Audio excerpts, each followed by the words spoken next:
Olá, tudo bem com vocês? Falarei hoje sobre a educação afetiva.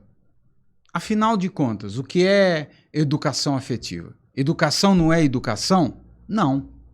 Você aprenderá que existe algo que pode preparar o indivíduo para a chamada educação formal. Não são poucas as pessoas que estão desesperadas, com o ambiente escolar. Eu que atendo, tenho pacientes, estudantes que são professores, outros são pais que têm filhos, em colégios, e tenho uma grande dificuldade em entender por que se modificou tão radicalmente esse ambiente escolar. Crianças com embotamento, crianças com dificuldade de aprendizagem, até se criou, modernamente, outros aspectos científicos para ajudar. O psicopedagogo, neuropsicopedagogo, são formas novas de ajudar a criança nesse desenvolvimento. Mas o que eu quero é que você entenda que esse desenvolvimento intelectual, emocional, está muito relacionado a essa educação afetiva. O que eu chamo de educação afetiva, aí fora tem pessoas até que falam de uma pedagogia afetiva, educação afetiva, relacionado ao ambiente escolar. O que eu chamo de educação afetiva vem antes do ambiente escolar.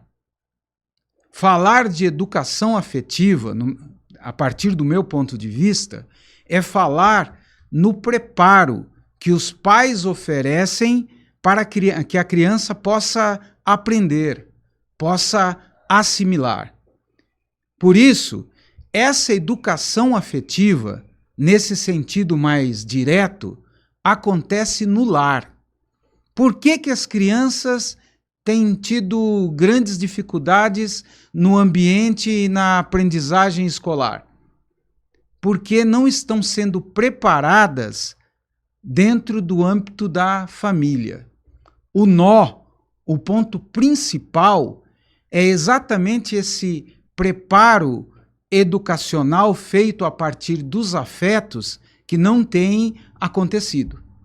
Falar de uma educação afetiva é falar de abrir a criança para o mundo, fazer com que ela aprenda, se estimule a partir dos afetos, a partir do amor.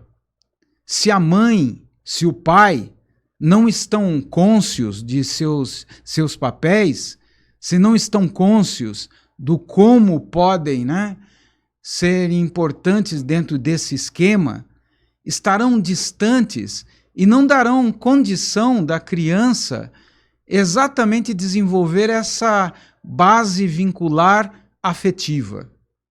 E aí é como se, ao colocar a criança na escola, ela tivesse que aprender tudo do nada. De repente, tudo do nada. E a educação afetiva, a educação dada pelos pais dentro do lar, é o que vai dar base para essa estimulação inicial. Eu sempre digo isso aos meus alunos. O psicanalista Winnicott diz que a mãe não é nem uma pessoa, a mãe é um ambiente, ele chama de mãe ambiente, porque a mãe é a primeira a estimular, é a primeira a fazer com que o bebê, a criança, olhe para fora de si mesmo, transcenda o seu corpo, saia da corporeidade para o vínculo empático. Isso já é aprendizado. Quando a mãe está estimulando, quando a mãe brinca com o bebê, coloca um chocalho na mão dele, quando faz o bebê andar descalço numa grama, quando coloca a mãozinha do bebê embaixo da torneira, ela está ensinando afetivamente. É aí que entra a educação afetiva. É neste momento que teremos o que chamei aqui de início empático. É o início da relação positiva com o mundo. E por isso podemos dizer que é o início da pulsão epistemofílica. A palavra é horrenda, mas significa o desejo de aprender, o desejo, a curiosidade de aprender, de desvendar o mundo externo. Essa é a base da educação afetiva. Porque se a criança se apegar à mãe, se apegar ao pai, se tiver segurança no manejo das coisas externas, quando ela for colocada no ambiente escolar, os professores, de alguma maneira, serão desdobramentos daquilo que já é familiar. Os professores representarão uma extensão positiva da casa. Extensão que significa vivenciar algo sem susto, sem o pânico habitual. E o que temos na contemporaneidade é o oposto dessa educação afetiva. A mãe, ao invés de estimular, muitas vezes quer colocar a criança diante de um celular, diante da televisão, para se livrar da criança. Não quer minimamente estimular a criança. O pai, muitas vezes, não tem energia, trabalha demais, quando chega, quer dormir. Eu ouvi essa semana mesmo uma pessoa me descrevendo numa supervisão. Ela me dizia que a paciente não gostava, uma paciente que hoje tem 18 anos, mas quando ainda mais jovem, não gostava de ir na casa do pai, porque o pai era um taxista e quando a levava para sua casa, ficava dormindo. Ela ficava sozinha na sala ou mesmo no quarto, próximo da cama, enquanto ele dormia. Chegou um momento que a menina tinha medo de ficar na casa do pai. Odiava ir ver o pai.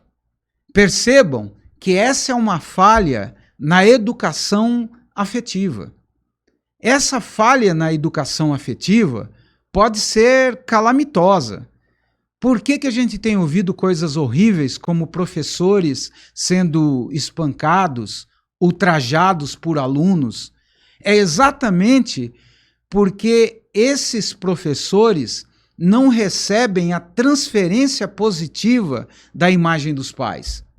Ao contrário, quando o professor priva, limita, muitas vezes salta da mente do adolescente, da criança, o pai privador, a mãe desatenta, a mãe que não se interessa verdadeiramente por aquela existência. Então entendam que educar afetivamente não é pegar um giz, não é ficar soletrando, estimulando só intelectualmente. É primeiro estimular emocionalmente, fazer com que a criança confie no próprio ambiente, fazer com que ela perceba o ambiente como um elemento facilitador para o seu progresso emocional e intelectual. E, infelizmente, muitos pais têm falhado nesse preparo afetivo. E aí, tudo que é anômalo, tudo que é doentio, patológico, acaba por desembocar na escola. É triste, né? Mas isso acaba por gerar mais desequilíbrio. Um desequilíbrio que estava sendo já montado no lar, mostra-se de forma ainda mais desestruturante no ambiente familiar. Eu sei que não é fácil.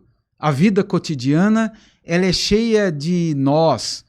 Nós precisamos trabalhar para manter nossos filhos, a casa. Não é fácil educar. Mas eu quero que você aprenda que primeiro você educa pelo amor. Primeiro você educa pelo interesse que você demonstra em seus filhos. É esse interesse, é esse banho emocional que fará com que a parte intelectual também se construa de uma forma positiva. Uma criança bem estimulada, amada, uma criança que brinca com os pais, uma criança que percebe o olhar atento, interessado dos pais, terá tudo para ficar tranquila, para se desenvolver intelectualmente. Não terá os embotamentos. Uma criança ansiosa, que teme ser abandonada, que percebe o vazio, o desinteresse dos pais, percebe que está concorrendo com amantes, isso pode fazer com que a criança fique ansiosa demais, preocupada demais com a falta de importância que parece ter diante de seus pais. E é lógico que uma criança ansiosa não aprende nada, desanda intelectualmente. Eu digo isso por ter quase 3 décadas dentro de um consultório. Quantas vezes os pais me falaram, olha, por causa do nosso divórcio, a criança parece que mudou radicalmente, está agressiva, está violenta. Então isso tudo tem mostrado que para que cheguemos a esse equilíbrio, a esse controle, é necessário que os pais se envolvam, estejam interessados no vínculo empático com os seus filhos. É esse o começo emocional que é necessário para que depois se constitua também a parte lógica, intelectual. A parte lógica não é parte inicial da vida. A criança começa, antes mesmo da lógica, amando, tendo interesse narcísico nos pais. É por isso que o bebezinho vive olhando para o rosto da mãe, rindo, fazendo palhaçada para a mamãe e para o papai, porque eles querem serem importantes para os seus pais. E é essa abertura para a educação afetiva. Eu vou terminar aqui, num outro momento eu vou voltar, só que antes de terminar, eu gostaria de fazer aqui um anúncio. É o livro Revisitando Freud. Talvez você já tenha se perguntado, como é que eu posso ajudar o canal do professor? Nós precisamos manter o canal no ar, precisamos, de recursos para trazer temas importantes a você. E se você puder ajudar, nós agradecemos. Compre e leia o livro Revisitando Freud, as interfaces contemporâneas da psicanálise. Neste livro, nós vamos analisar as intersecções entre psicanálise e sociologia, psicanálise e filosofia, psicanálise e antropologia e outras ciências modernas que nem existiam na época do Freud. Compre e leia. Você já sabe, deixe a sua curtida, compartilhe, porque o Conexão Saber foi feito para você. Muito obrigado e até a próxima vez.